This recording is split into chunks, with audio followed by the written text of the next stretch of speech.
जय माता दी। ओम दुर्गाए नमः। प्रिय श्रोताओं, आज आप सभी श्रवण कर रहे हैं दुर्गा सप्तशती के पंचम अध्याय को। नवरात्रि के पावन पर्व में पंचम अध्याय का अत्यंत महत्व माना गया है, क्योंकि इसमें देवी की स्तुति, उनके गुणों का गान और असुरों के विरुद्ध उनकी दिव्य शक्ति का वर्णन आता है। पिछले अध्यायों में आप सभी ने सुना किस प्रकार देवी ने महिषासुर का वध किया, चंड और मुंड का अंत किया, रक्त बीज जैसे अजय असुर का संहार कर मां ने देवताओं को भय मुक्त किया। अब असुरराज शुंभ और निशुंभ ने स्वयं युद्ध भूमि में उतरने की तैयारी कर ली। यहीं से पंचम अध्याय का प्रारंभ होता है। आइए श्रोताओं, माता दुर्गा का स्मरण करते हुए पंचम अध्याय का श्रवण करते हैं। ओम ऐं ह्रीं क्लीं चामुंडाय विच्चे श्री दुर्गाए नमः।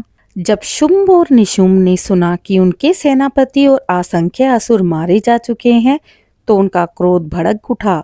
उन्होंने कहा, यह देवी हमारे साम्राज्य का अपमान कर रही है।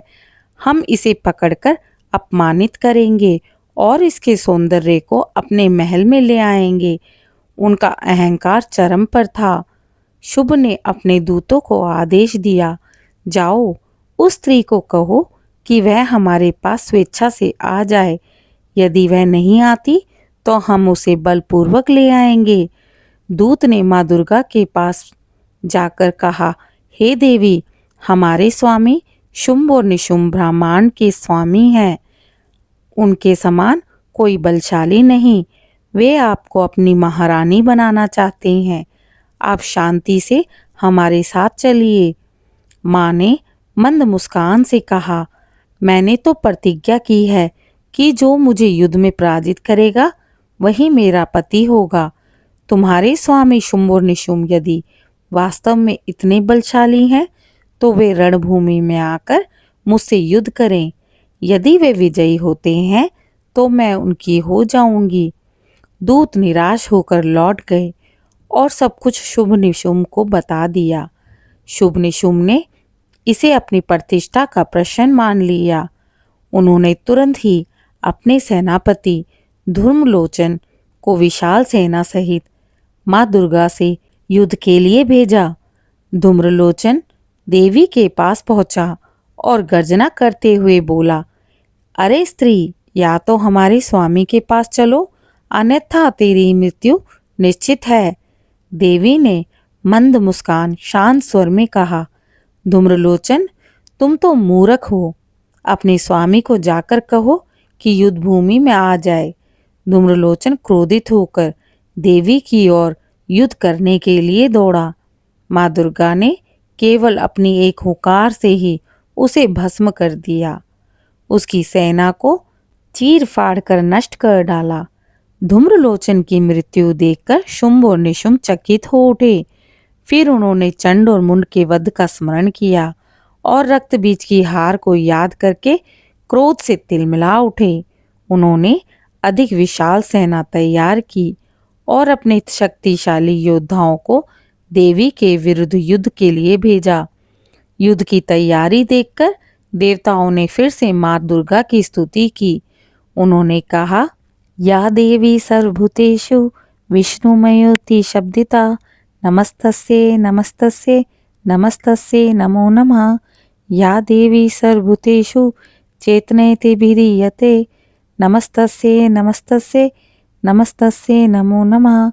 या देवी सर्वभूतेषु बुद्धिरूपेण संस्थिता, नमस्तस्ये नमस्तस्ये नमस्तस्ये नमो नमः। या देवी सर्वभूतेषु निद्रारूपेण संस्थिता, नमस्तस्ये नमस्तस्ये नमस्तस्ये नमो नमः। या देवी सर्वभूतेषु शुद्धरूपेण संस्थिता, नमस्तस्ये नमस्तस्ये नमस्तस्ये नमो नमः। या देवी सर्वभूतेषु छायारूपेण संस्थिता, नमस्तस्ये नमस्तस्ये नमस्तस्ये नमो नमः। या देवी सर्वभूतेषु शक्तिरूपेण संस्थिता, नमस्तस्ये नमस्तस्ये नमस्तस्ये नमो नमः। या देवी सर्वभूतेषु त्रिसन्धि उपभोगिनी, नमस्तस्ये नमस्तस्ये नमस्तस्ये नमो नमः। अर्थात हे अम्बे, आप ही विष्णु की योग निद्रा हैं, आप ही सृष्टि की उत्पत्ति और पालन करने वाली हैं।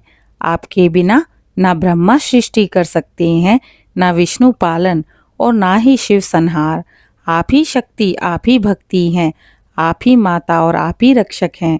देवताओं ने यह भी कहा, हे माँ, आपने ही हमें बार बार दैत्यों से मुक्ति दिलाई है। आपका स्वरूप अनंत है। आप चतुर्भुजा, अष्टभुजा और 10 भुजा रूप में प्रकट होकर जगत की रक्षा करती हैं। देवताओं ने माँ के गुणगान में कहा, आप करुणामयी हैं, दिन दुखियों की रक्षा करने वाली। भोग अर्पित करने से घर में सुख, समृद्धि और स्वास्थ्य की प्राप्ति होती है। भक्त इस प्रसाद का वितरण कर सकारात्मक ऊर्जा का संचार कर सकते हैं। आप भक्तों को धन, बल, बुद्धि प्रदान करती हैं। आपके चरणों की शरण में जाकर कोई भी निर्बल सामर्थ्यवान हो जाता है। आप दुष्टों का संहार कर धर्म की रक्षा करती हैं। देवी ने युद्ध भूमि में प्रवेश किया। उनका स्वरूप अद्भुत था। नेत्रों से अग्नि की ज्वालाएं निकल रही थीं।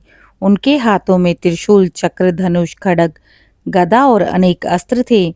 उनके साथ मातृगण, योगिनियां और भयानक देवियां भी प्रकट हुईं।